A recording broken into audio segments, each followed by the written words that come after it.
sharing us those tips and tricks to build a successful business that reaches around the globe. Franziska Iseli is up next.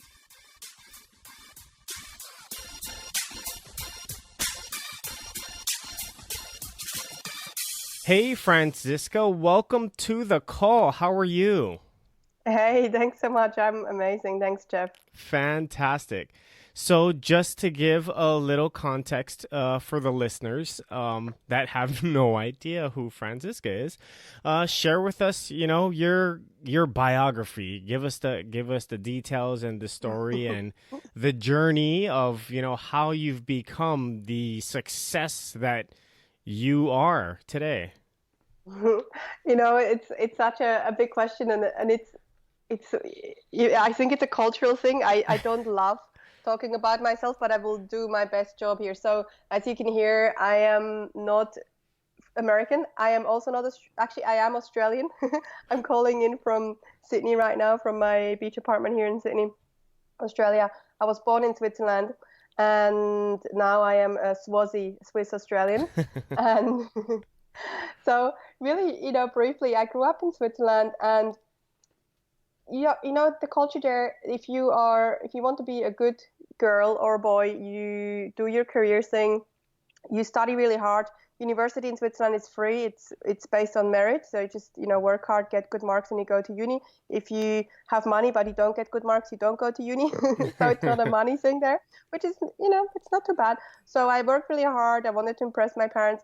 Went to university and did a double degree in marketing and political science in Geneva. And then I got a scholarship to go to Sydney University about 14 years ago, and went to Sydney, Australia, when I was 23, and just fell in love with this place and the ocean. I'm a huge advocate for anything ocean related. I love surfing, kite surfing, windsurfing, swimming, diving, anything with the ocean, and also ocean conservation, which we can talk about later, about one of my businesses. Mm-hmm. And started working in advertising, had a career in advertising and strategy.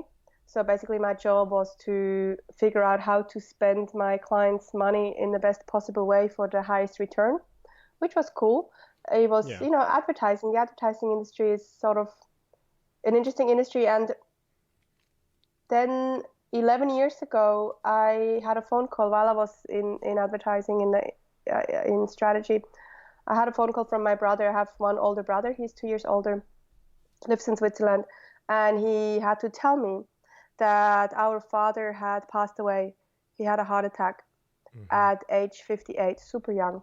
Yeah. And it was one of those moments in my life where, well, at first I didn't really believe it.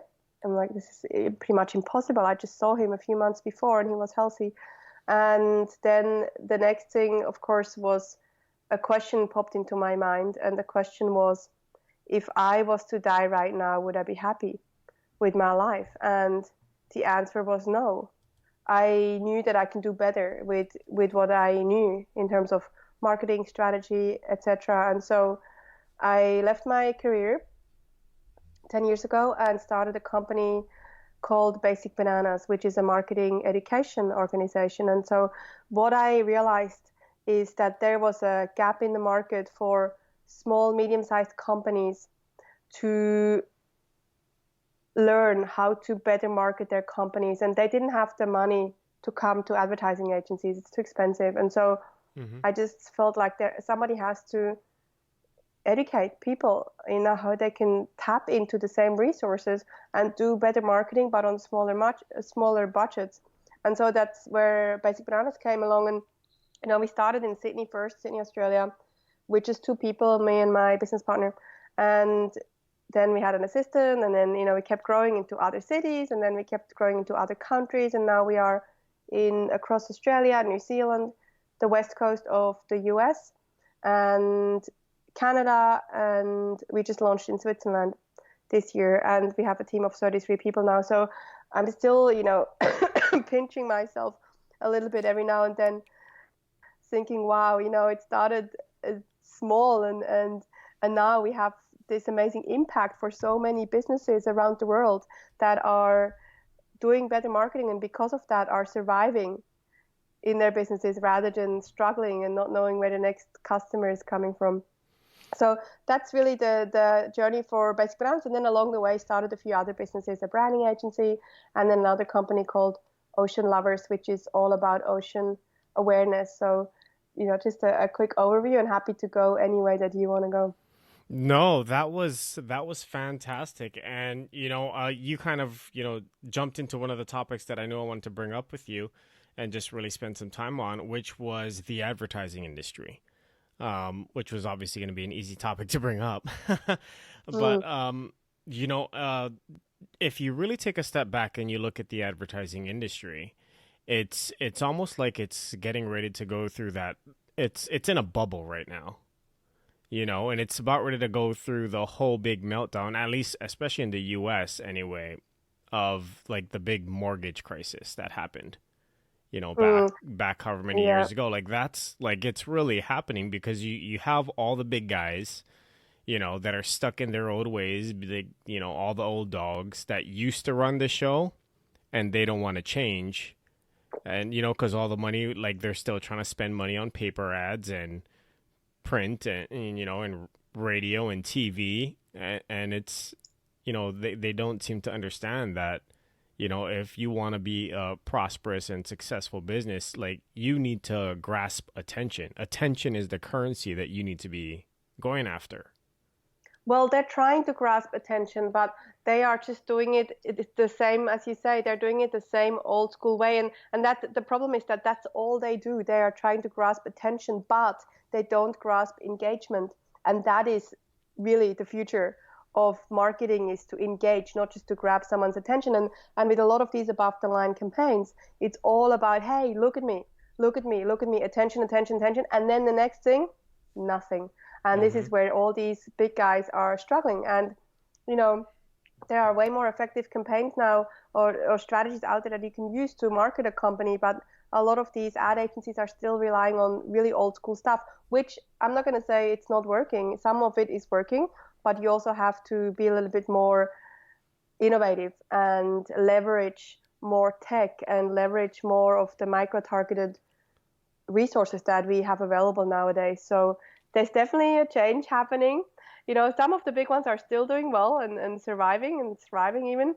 Well, A yeah, I lot of mean, them also have like gone you have away. brand names like Pepsi. Like Pepsi's not going to go anywhere anytime soon, but because they have the marketing budget to blow. Granted, they're still blowing it in irrelevant ways, but when it comes down to it, because I think a lot of the big guys, they're just dabbling with the social stuff.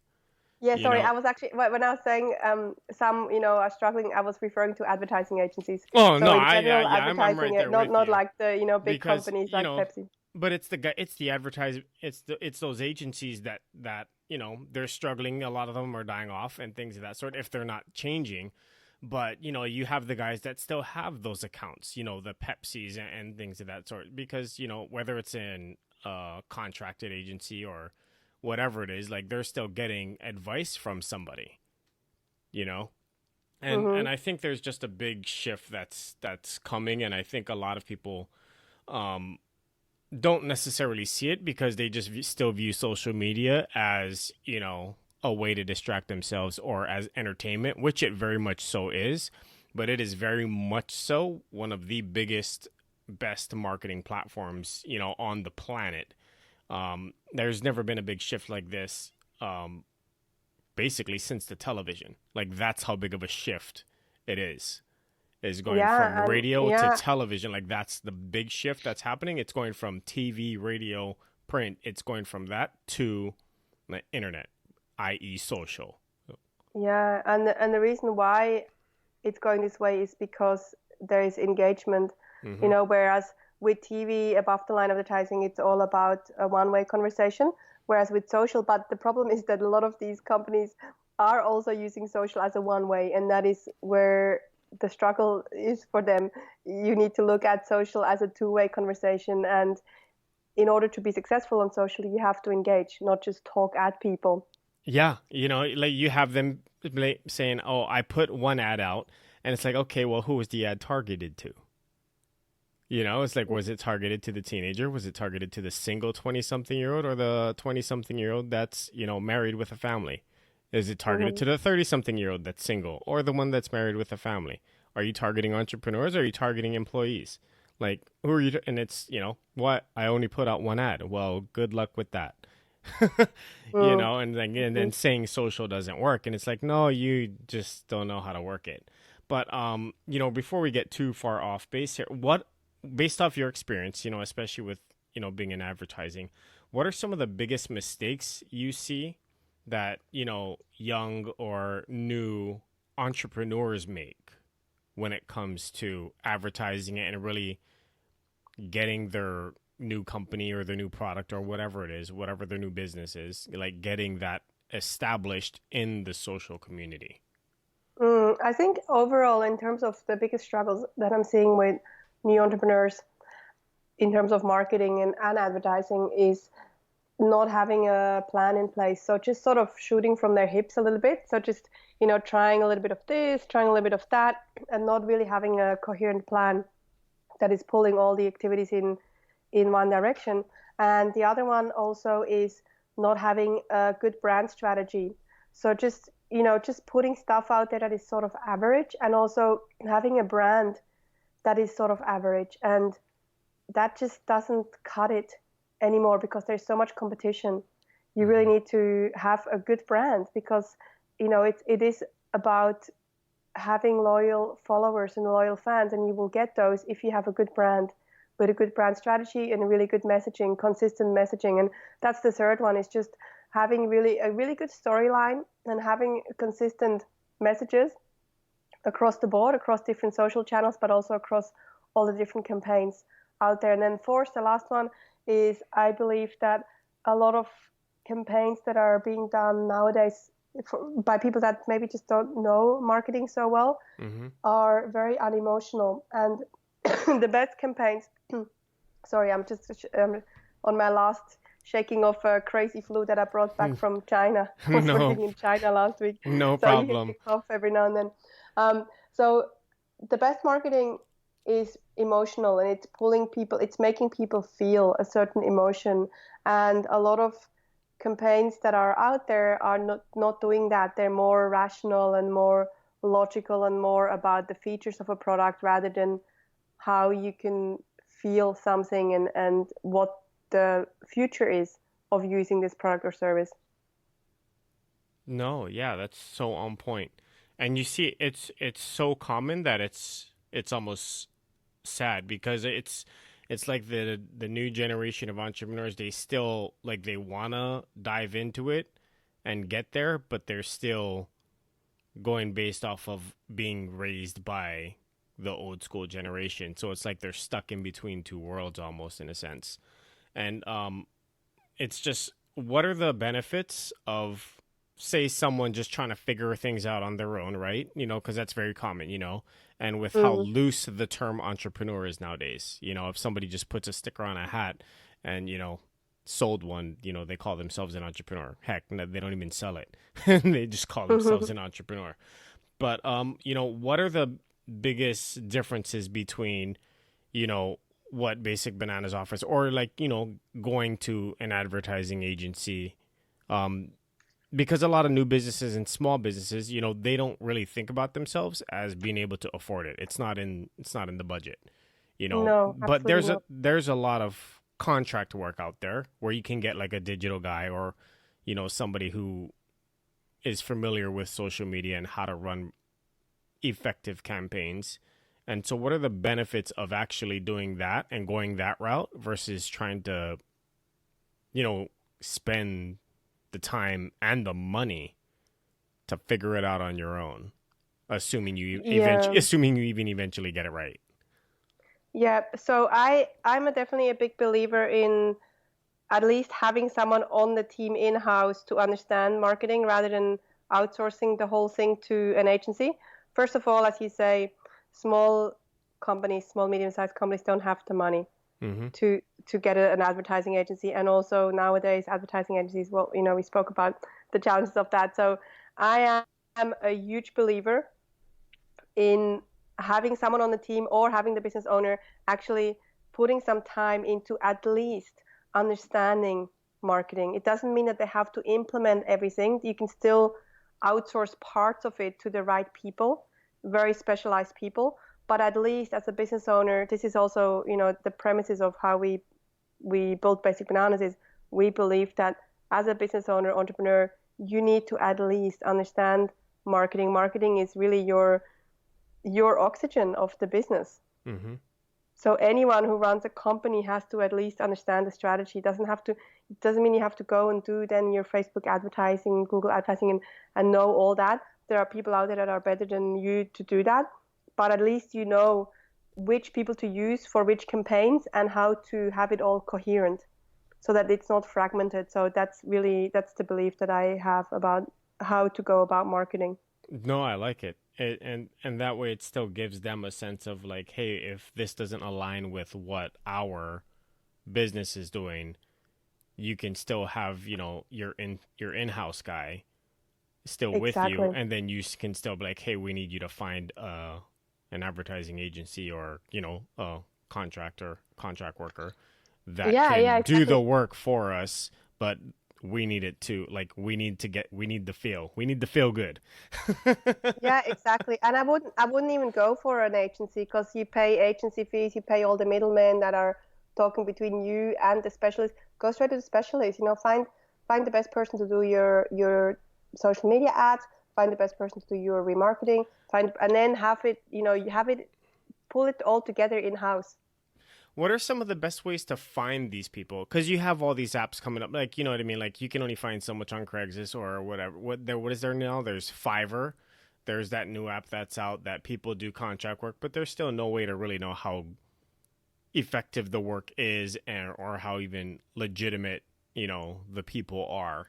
And so what are some of the ways that you're recommending or using and finding the talent at a reasonable cost? I would probably stay away from, the cheapest platforms like Fiverr. I think, if you get something for $5, it's probably there's a reason why it's $5. So I probably would stay away from that. The best way is always to get recommendations. So somebody who has used someone that is killing it. Mm-hmm. And then, of course, the other way, you can use platforms like there's another one called Upwork, where you can find freelancers from around the world. And that's not a bad platform. I don't mind that one. It just takes time to find the right person. And yeah, if you do pay $5 for someone, you might be losing a lot on the back end, because if you do advertising and you spend money on it, you want somebody who knows how to spend your money, because you will pay way more, lose way more than you pay somebody who knows what they're doing. Yeah, absolutely. It's kind of, it was like that. It was a story one of my mentors said. He was like, there was a submarine or a ship that was broken. They couldn't figure out what was going on with it. They had mechanics, they had specialists, and all of this stuff. All of these guys and experts come in, and nobody could figure out what was wrong with the ship. And then finally, at a last resort, they hired this. They found this guy who has only spent like the last 40 years working on that specific type of ship, and they finally called him and brought him in, and they watched him, and because they're like, wow, what is this guru gonna do in this situation? Like he is like the know-all be-all of these ships. So he comes in and he just spends about an hour or so checking around certain things, and he pulls out his hammer and just taps a certain part of the ship, like in the engine room, obviously, but he just taps it and puts his hammer in the bag and then walks out and then sends them a bill. Yeah, I've heard that actually. For $20,000. And they're like, can you explain this bill? Because all you did was tap the thing with a hammer. You didn't do anything. And he's like, okay, fine. Would you like me to break it down? And they were like, yes, could you break it down? So he broke it down. He's like, $100 for use of the hammer. Or $1,000 for use of the hammer, and it was like $19,000 for knowing where to use the hammer. Yeah. And it's like the exact same thing, It's like exactly. Some people, like, you can try and mess around and play around, but you can't. Experience teaches you things that books never will. I love that. I've heard a similar thing about, when you get locked out and then the locksmith comes and takes 5 minutes to get you into the house and gives you a bill of $200. You're like, what? 5 minutes, $200? Like, yeah, but his experience was like Yeah. 10 years or Yeah. whatever. So exactly right. Yep. And like that's just a huge thing. And a lot of people don't want to pay their dues, which is a whole nother part of the conversation that we were that we kind of mentioned it before we started the call. And so I'd really like for you to spend some time just kind of talking about the grind. Talk about the process, because you briefly touched over the businesses, but talk about, from the concept, like the idea, to the struggles that you had to go through in getting this all established to, what they are today. Because it's not like you haven't been featured in some things. You've been featured in some some things, you've got I've been Inc. pretty lucky. Yeah, you've got Inc. You've got Forbes, Business Insider, Marie Claire, Cosmo, and another 10 that are just in your bio, and so you don't not go through some struggles. You went through some struggles, to build things that are of value. And so what are the struggles? What were the grinds? And what were some of the biggest lessons really that you learned in this whole journey? Yeah, so definitely, with the first business, actually the very first business was a company called Global Beat. My dad was called Beat, Beat, so I named it after him, and it was a presentation skills company, communications company, and did that for not very long, and then that morphed into Basic Bananas because I realized that people came to me for marketing because that's what I was known for. And yeah, so pivoted, like that's the first thing, and lesson and grind is, I think it was the guy who wrote the book Lean Startup or something. He uses the word pivot, and it's one of these words that is a bit fashionable, but you have to be very adaptable as a business owner, as an entrepreneur, especially early stage. You just want to be super adaptable. You don't want to be locked into, you have a plan, yes, and then you want to be flexible enough to abandon the plan as much as you need to and pivot it and revisit it until it clicks. And that's with every company that I've started. Right now I'm focusing very much on Ocean Lovers, which is one of our companies where we make products that are made from recycled fabrics and are inspired by the ocean. So we have surf suits made from plastic bottles and fishing lines, and also sponsoring beach cleanups and doing big things.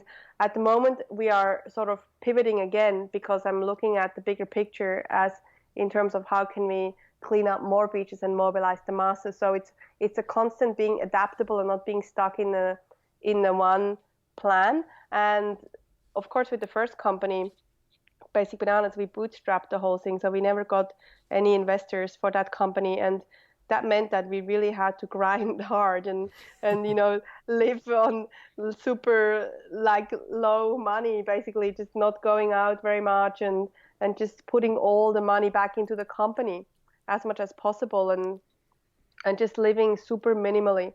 We even rented out our apartments and moved into some dodgy garage so we could just take every cent that we had and put it back into the business. So, being smart also, especially if you're bootstrapping your company, be smart in the beginning how you spend the money, but you need to spend money in order to grow. And the one place where you don't want to save is on your marketing. But having said that, you also don't want to spend money on marketing that doesn't work. So that is why I'm so adamant about people understanding marketing. And then, the next stage of the struggle, of course, is team, finding the right team members. And I remember I definitely made a lot of mistakes and hired the wrong team, hired the right team. Now we've got an incredible team, and I really value culture. I think culture is super important, and we do a lot in our businesses. We have now 33 team members. We do a lot to have a great culture, but it takes nurturing. So, having the right team, leading the team, understanding people's different roles. I had to understand my strengths, and my strengths is as a visionary, which means that I need people that can implement. if we only have visionaries in the company, we just paint this beautiful picture and have They're ideas, gonna go nowhere but fast, nothing but happens. it's gonna sound Exactly. real good. It's gonna look good. It's gonna be awesome. It's gonna be inspiring, but not much is happening. So you got to know also your strengths and weaknesses. Maybe you're more of an implementer, then get a visionary. Maybe you're more of a visionary, then get an implementer. So yeah. So those are some that come to mind straight away. No, I like that, and I'm glad that you brought up like living minimal to put money back into the business, because so many people are out there. You know, you have all these young entrepreneurs that are, flossing, and they're faking, and they're fronting. You know, they're pretending that they're making it, and really they're not. Yeah, and Yeah, and you so don't need to. Yeah. nobody You don't need cares. to pimp. Nobody cares. You don't need to pimp. You don't need to have a fancy car. And you definitely. I find that especially if you're asking for help, if you go into a meeting asking for help and you're pimping how good you are, you're very likely to. People are not dumb. We see through this stuff. But if you go into a meeting, I'm at the moment I'm raising money for ocean lovers, and I go into meetings and I'm like, look, I have no idea what I'm doing here, but I'm passionate about this and I need help. Rather than going in, hey, look, I'm so pimp and I know exactly what I'm doing and blah blah blah. People are so much more willing to help you when you are vulnerable and you don't have this facade, but you're just honest. It's People want to help. authenticity. Yeah, People want yeah. authentic, because there's too much fake, and it's almost especially with social media now. People have just found a bigger platform to be fake on, and it's becoming so common that now when people are real and authentic, it's almost surprising. It's like, It's true. oh, Yeah, it's actually true. and it's sad, but it's true. And people Yeah, think social media will allow them to change how they're, the definition of who they are, and it's like, no, it's at some point it's going to expose you. yeah, Like, you can only fake it for so long. yeah. Like, how many times do you want to take the same $1,000 out of the bank to take pictures with it? Like, you know, or, I don't know how many more times you're going to rent the Lamborghini before you don't have any more money to rent it. Yeah, And it's yeah. like, nobody cares that you drive a Lamborghini Nobody anyway. cares. Like, okay, good for you. Yeah, yeah. You know, Nobody cares exactly. and so, but so on, on the flip side of that, of, going through that sacrifice, and, like you guys said, like, you just moved into a little, air quote shack, and Mm, because you rented out your apartments, and you were living minimal, and but super minimal. Yeah. how, on the flip side of that, how did that change the growth of your business versus if you kept the apartments and you just kept living an, quote unquote normal life, versus sacrificing and living a minimal life? How different did the business turn out because of that sacrifice? Yeah, of course. And huge. It makes a huge difference. And even still now, you got to be wise where you spend the money. Like this is a continuous journey. Even when you already have a great business and you have great revenue turnover, you still you just want to be smart, I think. And I always feel like I have a responsibility for my team. And if I'm not smart with how we spend the money, I'm also putting them at risk more than anyone, and that's not cool.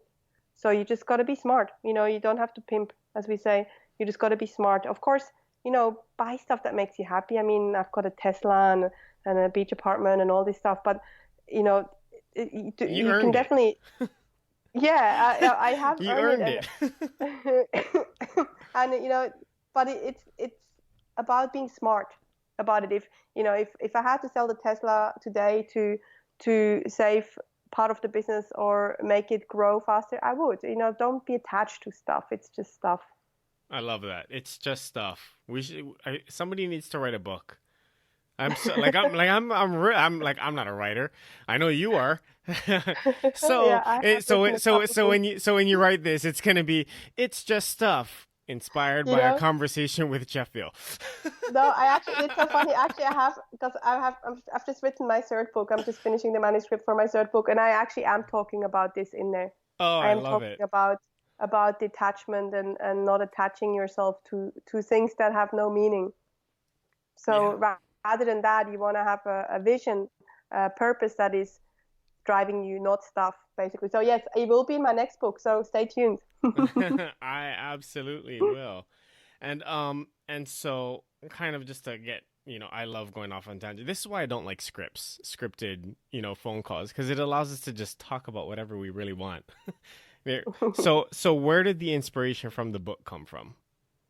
Yeah, so this is going to be really interesting. So basically, what happened is a bit over a year ago, I had this great idea. It's my best, worst idea.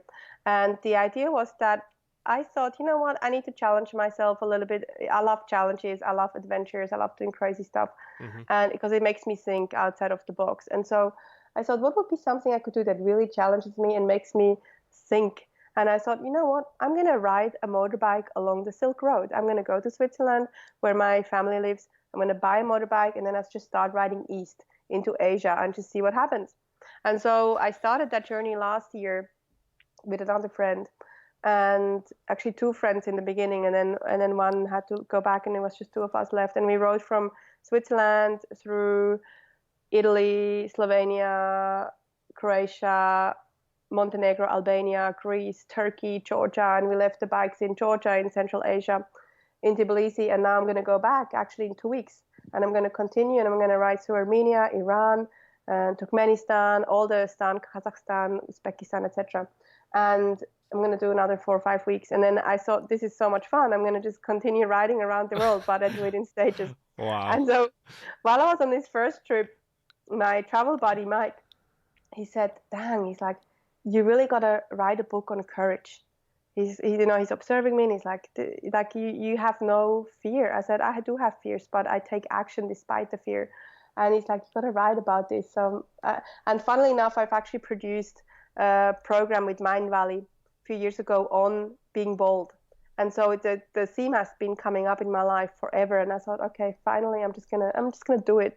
So I started writing about a year ago about courage, and that's where the idea came from. And so I'm just finishing now, or just over the long weekend. I've worked on the final manuscript, and it's a book on courage. No, I love it. And so all he did was recommend it just because, I mean, well, first off, that's pretty flippin' awesome that you just went and got, a motorcycle and decided to ride around the world, Yeah, my basically. mom didn't think it was that funny. Actually, I I had a think little. it's awesome. I'm sitting here. I'm sitting here thinking my brain's like exploding. I'm like, I am absolutely calling her up whenever I land in Europe or something. I'm like, where's the bikes? Let's go. I'm all for this. And now I have a tour guide because you've already done this. Yeah, you know how many people have wanted to join me. So when I started, of course, nobody really does it. Everyone is like, one day I would like to do it, and then you do things like that. Like then I go do it, and then suddenly everyone's, can I come? Can I come? Can I come? I'm like, no, no, no. I'm not a tour guide. I like to just do my thing. So yeah, but now in Australia we have this saying where it's like, yeah, but no. Yeah, So sure. No, yeah, not really. sure. No, not really. So yeah, the idea came. I think I've always had this thought that one day I might write a book on courage, but Hmm. then it just really happened on this trip with Mike, as he was just observing my behavior and dissecting and he really helping me to dive into it. So he really just kind of confirmed something that was already Yeah. stewing in there. Because I mean, I was like, that's kind of a big thing, or it's just like, hey, you should write a book, and then just go write a book. It was like, well, no, there was something there already. She just didn't want to say it. Yeah, there was definitely stuff there already. So yeah, totally. No, I love it, and that was a great tangent, and I'm so glad we went off of that because like now I just learned something completely new about you, where it's like, wait, what? No, that's Yeah. not Yeah, what. you can follow on. So people are asking where, can I follow your journey and where do you share stuff? I share stuff on Instagram mainly under my name, Franziska Iseli, and also YouTube. And we have a website called momentsofhumanity.com. So that's where people can follow along the next phase that is coming up. Yeah, it's like you're living your own little version of the Gumball 3000. Just yeah, except a solo motorbike, world Yeah. traveling tour. Yeah, No, I love some it. of it solo, some of it with other people. Yeah, It's just it's been great. no, It's I a great love it. journey. Keep doing that. Like I'm gonna keep asking, and we're gonna figure. I'm gonna be there for one of these. Like, hey, it's like, okay. It's not like it sells, right? Like, oh, it's not a no. It's just not right now. Yeah, exactly. You You don't can have keep to know saying no, yourself. but it's like, Yeah, hey, yeah, like you're not going to win this. You might win this conversation, but we're gonna be riding at some point. So never take a this, no for a yeah, no. it's like the sooner you come around to the realization of it, the better life will be. So do yourself a favor and just be like, okay, it'll happen. Let's Oh just my figure God, out when so in the funny. future it will happen. Like It's you very get it, true. it sells. Come on. Totally. No, I get it. Totally. Oh man, we're totally gonna make that happen. Anyway, back to bringing value to everybody that's listening because they're like, what are these people talking about right now? Bikes. So for people starting a business and you've had to go through this, I think any entrepreneur has that's built, at least a solid team of 5, 10 or more employees is the importance of firing versus hiring. Because everybody wants to pride themselves on hiring, be like, hey, look at this person I hired. But you don't really know because their resume is a piece of paper. People like that's the representative, and the person you're interviewing, that's the representative of the person you're hiring. And so what is like kind of give us your take on the importance of hiring versus firing. Yeah, and I don't even call it firing. I think sometimes people glorify the, oh, I just fired someone. It's like it's not, it's not that cool. I just, letting people go or allowing people to opt out if it's not their path to be in a company. So that's probably my favorite approach, is to help people transition if they're not the right people. And I've this is definitely one of my toughest things in business for me to do, is to let somebody go. And more because often the person that I have to let go is an amazing human and they Mm-hmm. have amazing skills. They just weren't the right person for that role. And I've definitely, in like the funniest story is that I once hired a guy and he was just so lovely. His name, I still remember him a few years ago, maybe 5 years ago. His name was Omer, and I hired him for a marketing role. Again, his paper looked great, his accolades and his resume sounded great. Mm-hmm. Hired him and then realized he just really is not very capable to do the job. He's a great guy though. I loved his enthusiasm, and he was lovely, and but just couldn't do the job, that specific job. And so I had to let him go. And I remember I called him into a meeting and said, "Hey, Omer, we have to chat." And I was in tears, I was crying. I said, "I'm really sorry, but this is not working." And then he was like the strong one. He's like, "Don't worry, Franziska, I'll be fine." And, I was crying. He was like looking after me. I'm like, all right, this is an interesting exit interview here. He was your emotional support while you were He was letting him so, go. yeah, I was letting him go and he was supporting me, and it was just funny, like this. I definitely. And then I've had other conversations where it was just more mutual, like just, hey, look, I don't think this is working for the company. And in my conversation is usually around, and for me personally too, if I don't do this, if I don't have the right people on the team, or if there's somebody that is not the right person, it's hurting the whole team. And I Mm-hmm. can't let the team down. Yep. And I have to protect them. And I have to protect them sometimes by letting somebody go. And it's the hardest thing. I think it's the hardest thing to do. Yeah, but at the same on the same, thought process is the same way that you're protecting the team and doing what's right for the team, you have to do what's right by that individual. Yeah. Because they might think in their head that they're just like the best at what they're doing when the reality is, it's just like sales, right? The market's going to tell you if you're good or bad, and Exactly. so Yeah. their work it will tell whether they're good or bad, so in their head they might be doing great, but they might not realize that they're not good at what they're doing in that environment. They might be Yeah. able to do the same thing and excel in a different environment because Yeah, they just, absolutely. and so it's not necessarily even like the specific task that they're doing. It might not just be valid in that environment for them to be able to, prosper. And so I think a Yeah, lot of and people need to, sometimes, mm, no, go ahead. I was gonna say sometimes also depends on, how big the company is. Sometimes you can also transition people into a different role. I've had people that were in a certain role and it just wasn't the right role for them. And then if the company is big enough, you can also sometimes transition people into a different role. Oh yeah, and I think that's obviously comes with scaling and as the business grows, and but I love it. It's really it's like we said, it's that you're not firing them. I just use that term very loosely, but Yeah, I mean yeah. it's like I'm helping you find out What's perfect for you, what's going to exactly. work for you because this isn't working. So if it's because it has to be a two-way street, right? Like if it's not working for me as the employer, then it cannot be working for you because it Yeah, has to be a two-way exactly. street. This is a relationship, and so Hmm. it has to be two ways. And so one of the things that I used to do, or I would recommend to people, and I still do, is if there's somebody that's not working for you and you like don't just build the case to fire them. Like one of the best ways to get rid of them is get them promoted out.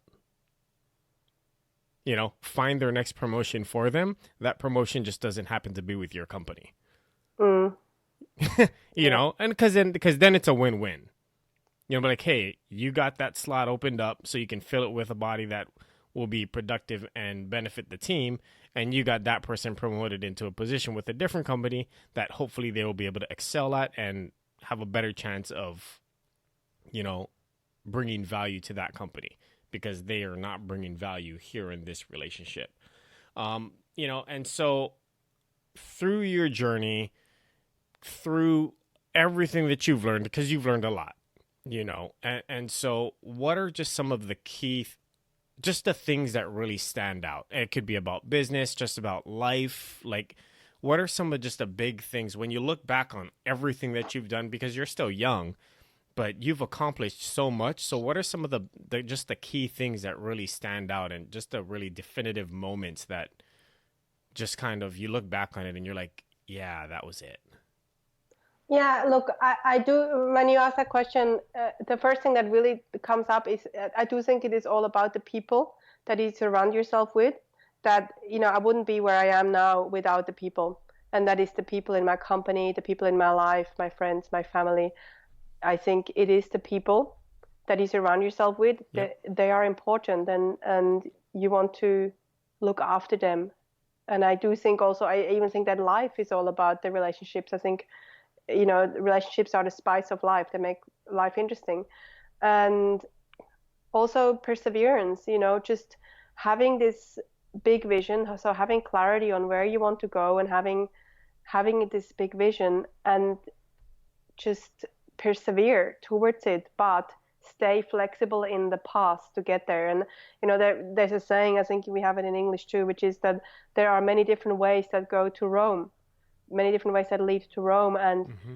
it's the same in business, that you might know where Rome is, but you don't maybe, or where your business wants, where you want to end up, but the path to get there might be different to what you thought.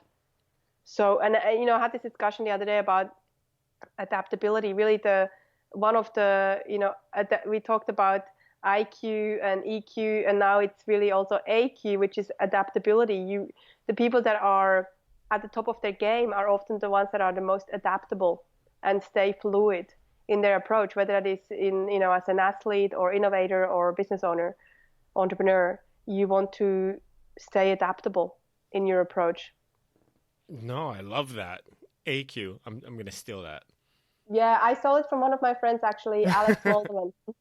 I'm gonna throw that in a curveball in one of my calls. I'm like, so your IQ, EQ, what's your AQ? Like, what? No, I'm like, Bring it. you need to go look up Franziska Iseli. Go buy all her Well, books and see if you can figure out what I'm talking about. yeah, and I'm sure somebody else has written about it. But yeah, I do have to credit my friend Alex. He was the one that we talked about it. No, I love that. And another credit that I want to give, who is the guy that gave you the emotion of support while you were letting him go? What's the question? What was his name? The gentleman that you had to let go. That was Oh, Omer. like he needs to write a book. Like I think if more no, think about it. If more people approached, a business relationship as between employee and employer, if more people approached it with his perspective, how different would business be? Period. Well, to be honest, I think in that situation, most people would have reacted like him, because I was so vulnerable. I think most people would have said, "It's okay, Franziska." So, I think it was sort of a natural human instinct to go, You were "It's that okay." broken. So it's okay. Where you were that broken and you were I like, was "Oh my that, gosh." yeah. Oh, So I that's was just so. sad, but I knew that he would be okay. But I was just sad for him. That's all, because he was a great human. Oh, I love it. See, it all works out. So even if you're a terrible person, don't expect this to happen. But if you're a really really good person, like just know that your boss doesn't want to do it. Like it hurts him. Nobody wants to do it. you know. Nobody wants to do it. Yeah. No, I that just stuck out to me. I was like, man, like that. Why don't we hear more stories about that? Like I was just replaying that movie with whatever that girl was with Robert De Niro, where he was like the intern, where he was kind of like really bad at what he was Oh doing, yeah, but yeah, he yeah, was yeah, just yeah, he was just too nice. That's all I was thinking about when you yeah, were saying it. I was like, yeah. that's him, but in real life, That's maybe very funny. that's what the movie's based off of. Who knows? Okay, probably. Who knows? I love it. Oh man. But real quick before we let you go, let everybody know all your forums on where they can find you. I know you're on Twitter and or wherever it is, Facebook, and I know you have your website and all the different Instagram handles. Where can people find you on with all your different projects, so if they want to get more information and stay up to date with you?